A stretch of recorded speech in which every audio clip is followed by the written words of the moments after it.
is Thursday, the 28th of April 2022. Good evening and welcome to Newswatch as the country begins a 5-day long holiday through the end month and beginning of May, following various occasions which will begin with Friday's memorial service for the late President Emilio Mwai Kibaki ahead of his burial on Saturday.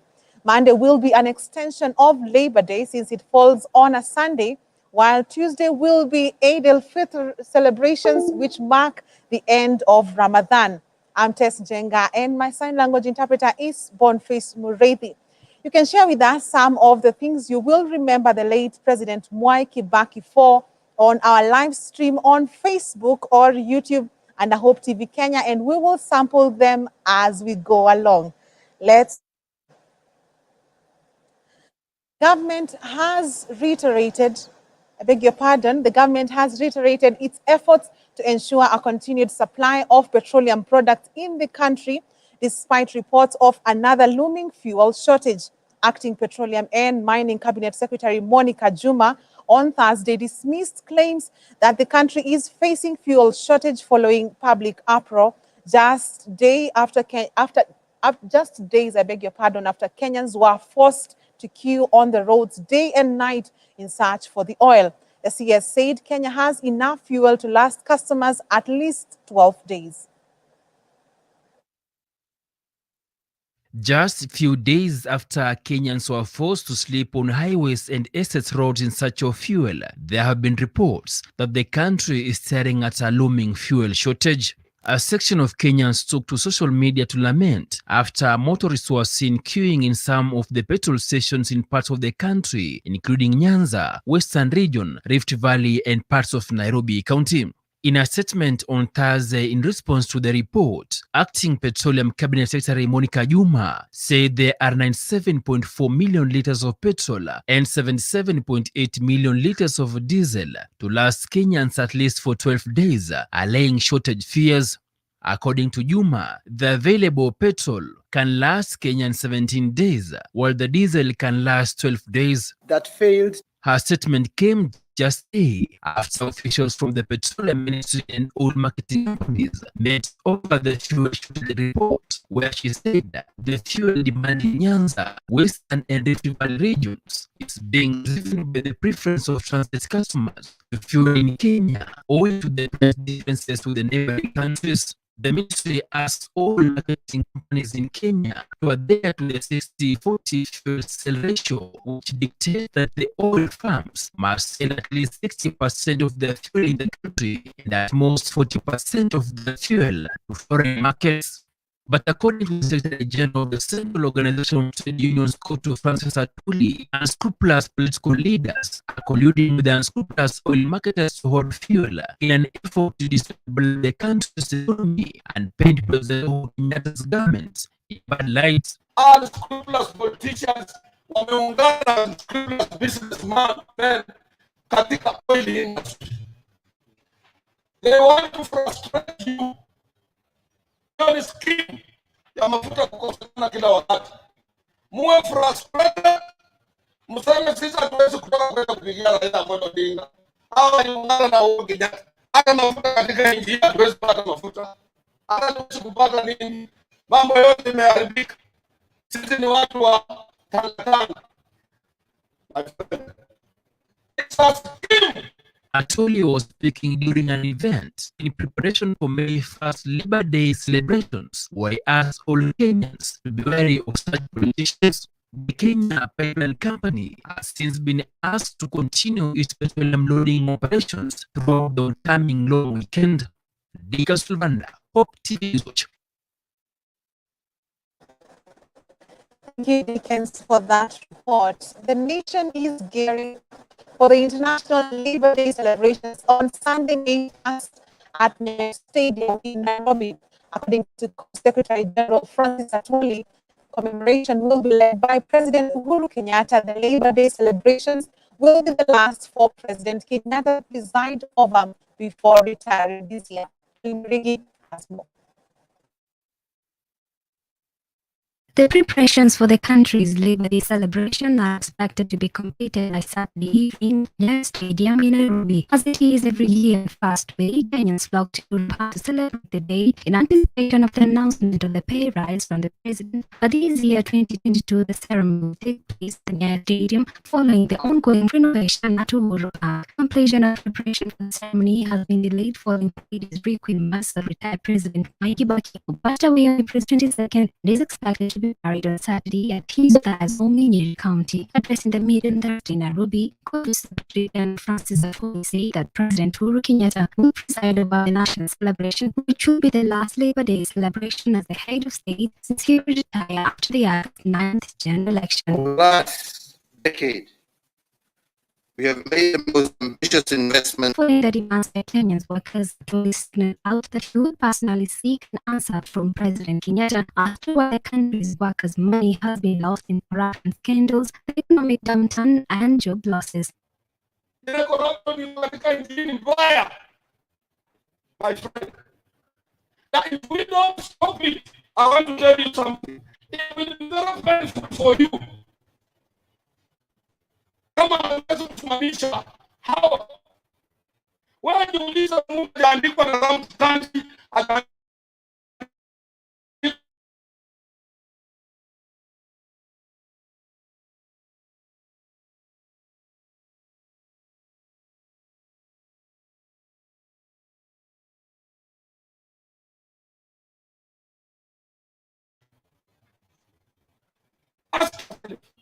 Benham Kotu was reprimanded and strongly criticized all those who opposed Raila Odinga's bid for the presidency and added, saying workers in the country would witness a very difficult economic situation if Odinga's rivals led the nation. There is no economy in the world that you can grow using poor people. Hakuna mtu anakuambia wewe mama mboga tunatembea na wewe. Wewe mtu wa kokoteni tunatembea na wewe. Wewe mtu wa wilbaro. Wewe unasukuma wilbaro ukifurahia. Au unauza mboga ukifurahia hiyo unauza mboga. Kwa inakuja unafukuzwa na watu wakaachia unakimbia. Wewe unafurahia hiyo kazi.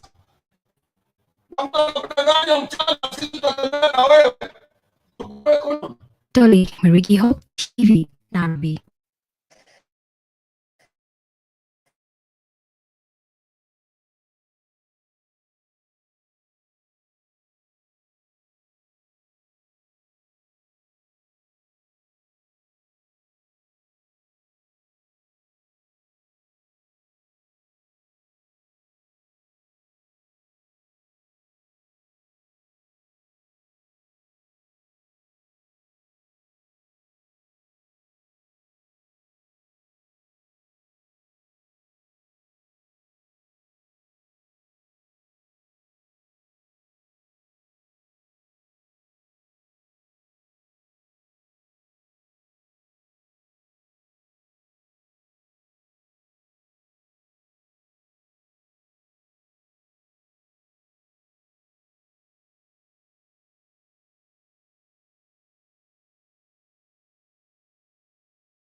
matters are not proceeding. We're looking at least 2 more judges, and Nyamika, the judge that was transferred, replaced. We hope that by virtue of the new team that has come on board as a council, we work as a team and assist the main national office council in realizing the expectations of our members all over the country, and more particularly our region where we do represent. Well, on that note, let us take our first break on News Watch tonight. We have plenty more after the break, so don't go too far.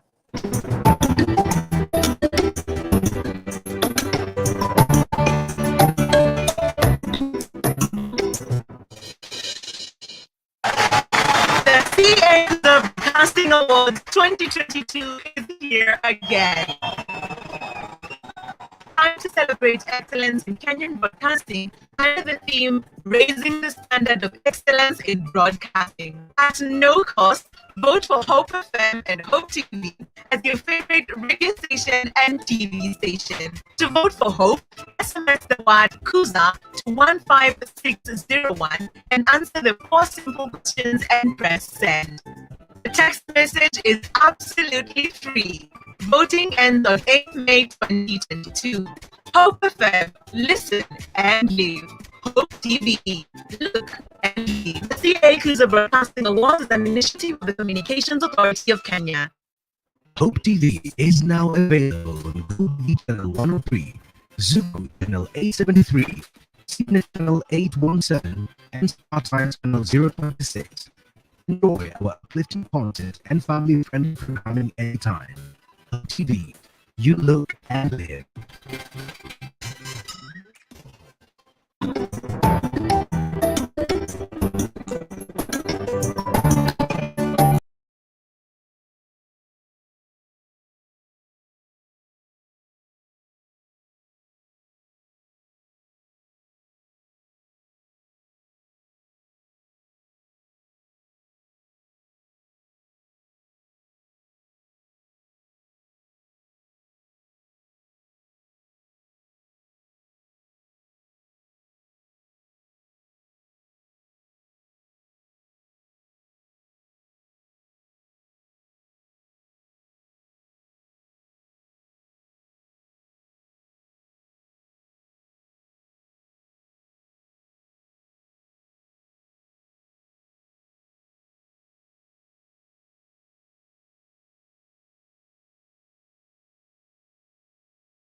Its daily running of maritime business in East and Central Africa.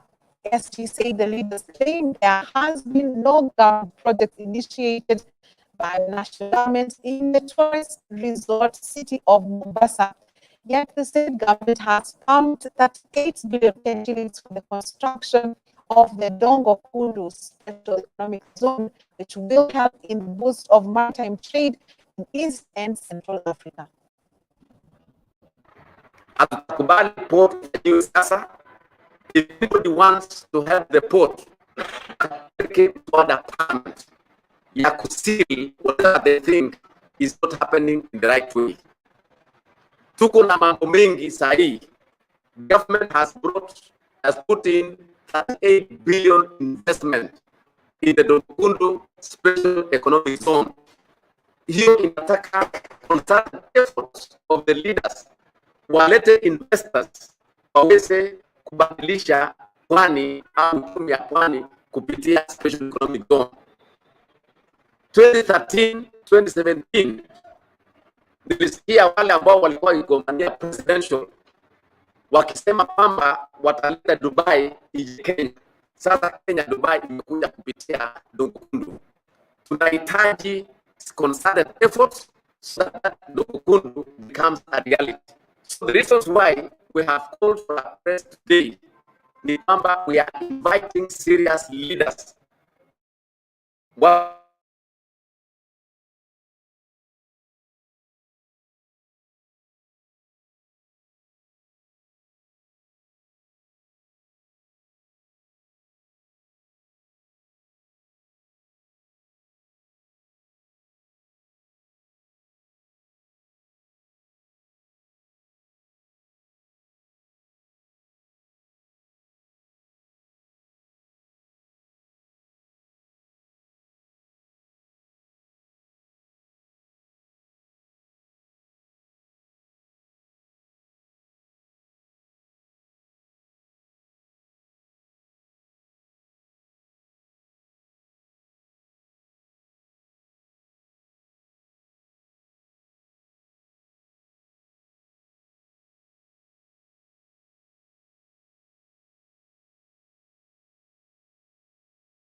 Glad you're still with us. In business, the iconic Hilton City Hotel will close its doors in December after operating for over 5 decades in the heart of Nairobi.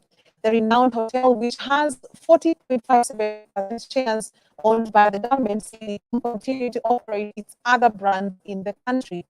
As a result, it will lay off an unspecified number of workers, underlining the troubles of hotels in the wake of COVID-19 travel slump and other factors beyond the pandemic. It began operations in Nairobi on December 17, 1969, and was officially opened by Kenya's founding president, Mzee Jomo Kenyatta.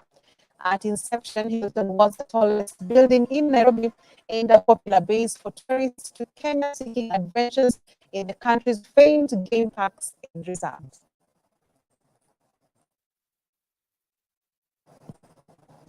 As Kenya and Australia celebrate 50 years of formal diplomatic relations, the Kenya-Australia Chamber of Commerce, KACC, and the Kenya Diaspora Alliance, KDA, are signing a memorandum of understanding to allow both parties to work together to promote Australian and Kenyan interests. The MOU signed at a working breakfast at the Serena Hotel in Nairobi on 30 September 2015 in front of business representatives and officials from the Kenya-Australia Chamber of Commerce in Kenya will help to drive trade between the two countries and market and collaborate on trade tours and other interests. So we're very delighted that we haven't had a strong footprint in Australia, I must admit. We're very delighted that together with the team, this is possible. And as you become the 48th affiliate member, we are hoping also, and this is something that President Kibaki started, franchising the diasporas. It's during his term that the diaspora started to vote. And the diaspora lands had to go to court, actually up to Supreme Court, to deliver for diaspora voting, and we successfully got that. So we're currently pushing for implementation. Coming back to the diasporas, being the major foreign exchange arm of Africa, they pump into the continent a whopping $80 billion. Most of that goes into Egypt, $30 billion, $25 billion to Nigeria, $9 billion to Morocco, $3 to $5 billion each to Kenya, Ethiopia, and Ghana.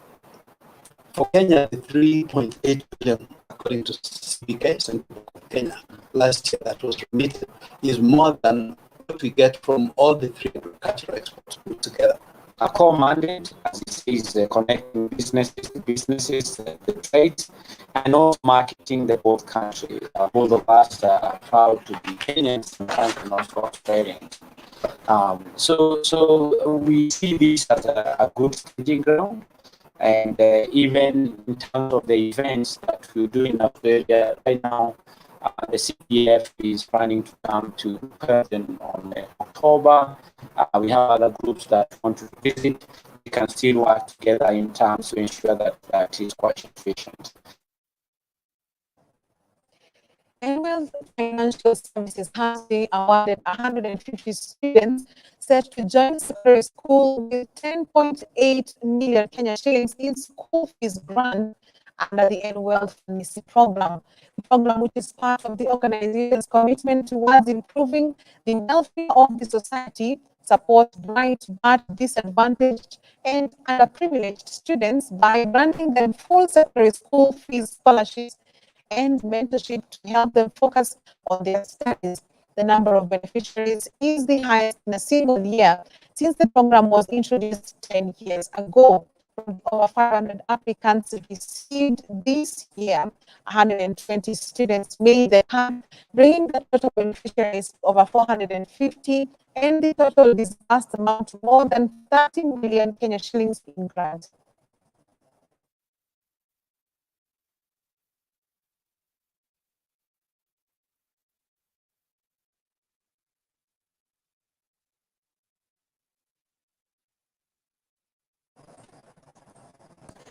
Now in sports, KCB FC are upbeat. They will bounce back to winning ways as they face AFC Leopards in the upcoming FKF Premier League match. The Bankers currently sit 8th on the log, garnering 39 points, 6 adrift of the top 4 with 7 matches left to play in the current FKF Premier League season.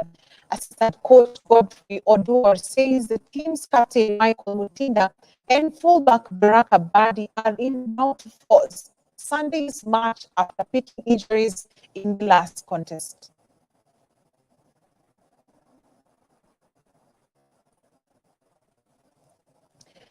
And further afield, Liverpool head into the second leg of their Champions League semi-final clash against Villarreal with a huge advantage after beating the Spanish side 2-0 on Wednesday night. The Reds took the lead in the 53rd minute when captain Jordan Henderson saw his cross deflect off of Pepis Estupian and loop over the goalkeeper and into the back of the net. Sadio Mane then doubled his side's lead just 2 minutes later after he poked past Geronimo after a neat pass from Mohamed Sadio. At the same time, Liverpool are looking to step up talks with manager Jurgen Klopp over extending his contract after he indicated he would be open to the idea of staying at Anfield beyond 2024. German, who 2 years left on his current deal and has previously suggested he could step down at the end of his contract, but he is now open to extending his stay. That concludes Newswatch tonight. On behalf of the whole team that has made this bulletin a success, thank you for watching. Have a great weekend, long weekend. I'm Tess Njenga, and our sign language interpreter is Boniface Muredi. Blessed.